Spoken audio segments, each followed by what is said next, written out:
ரொம்ப கஷ்டப்படுற குடும்பத்துல இருந்து டாக்டர் படிக்கிற ஒரு பொண்ணோட அப்பா 20 வருஷமா துபாயில இருந்து அந்த பொண்ணை படிக்க வச்சுட்டு இருந்திருக்காரு. திடீர்னு ஒரு நாள் அவருக்கு ஸ்ட்ரோக் அவர் ஹாஸ்பிட்டல் கூட்டி கூட ஆள் இல்லாம ரொம்ப கஷ்டப்பட்டு இருக்காரு. அந்த நேரத்துல ஒருத்தவங்க கூட்டி போய் அவர் அட்மிட் பண்ணி பாத்துருக்காங்க. பெருசா கேர் பண்ண ஆள் இல்லாம அவர் இறந்து போயிடுறாரு. இது எல்லாத்தையும் தெரிஞ்சுக்கிட்ட அந்த பொண்ணுக்கு ரொம்ப டிப்ரெஷன் ஆகுது. என்னடா இது, இவ்வளவு தூரம் நம்மள கஷ்டப்பட்டு டாக்டர் படிக்க வச்ச நம்ம அப்பாவை நம்மளால பார்க்க முடியலன்னு சொல்லி ரொம்ப டிப்ரெஷனுக்கு ஆளாகுது அந்த பொண்ணு. இனி இந்த மாதிரி நம்ம அப்பாவுக்கு நடந்த மாதிரி வேற யாருக்கு நடக்க கூடாதுன்னு அந்த பொண்ணை சுத்தி உள்ள நிறைய பேரை நல்லபடியா பாத்துக்க ஆரம்பிக்குது. அவங்க ஹாஸ்பிட்டலுக்கு வர நிறைய பேஷண்ட்டையும் நல்லபடியா பாத்துக்கிட்டு இருக்கு.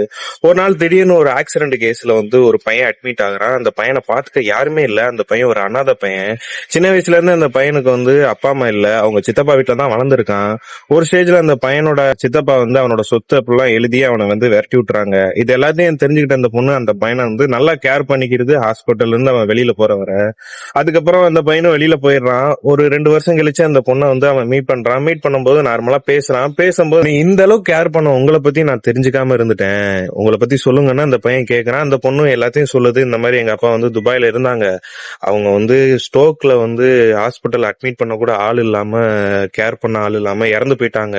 அதனாலதான் எனக்கு என்னை சுத்தி உள்ளவங்க நிறைய பேரை நான் கேர் பண்றேன் அப்படின்னு இந்த பொண்ணு சொல்லும் போது, உங்க அப்பா துபாயில எங்க இருந்தாங்கன்னு அந்த பையன் கேட்கறான். டீட்டெயில் கேட்கும் போதுதான் தெரியுது, அவங்க அப்பா ஸ்ட்ரோக் தவிச்சுக்கிட்டு இருக்கும்போது இந்த பையன் தான் ஹாஸ்பிட்டல்ல அட்மிட் பண்ணிருக்கான்.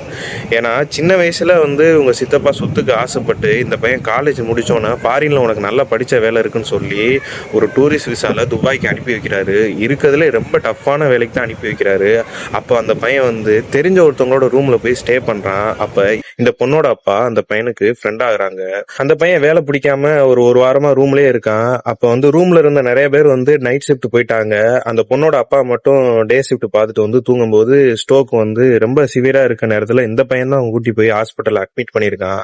அந்த நேரத்துல அவனோட டூரிஸ்ட் விசா எல்லாம் முடிஞ்சனால ஹாஸ்பிட்டல்ல அவனால இருக்க முடியாம அவன் திரும்பி இந்தியாக்கே வந்துறான். இந்த விஷயத்தை எல்லாத்தையுமே அந்த பொண்ணுகிட்ட சொன்னோன்னா அந்த பொண்ணு ரொம்ப டிப்ரெஷனுக்கும் ஆளாகுது. இவன் மேல அந்த பொண்ணுக்கு ரொம்ப ஒரு அபிப்பிராயம் வருது. அதுக்கப்புறம் கொஞ்ச நாளுக்கு அப்புறம் ரெகுலரா பேச ஆரம்பிக்கிறாங்க. அது நல்லபடியா லவ்வா மாறுது.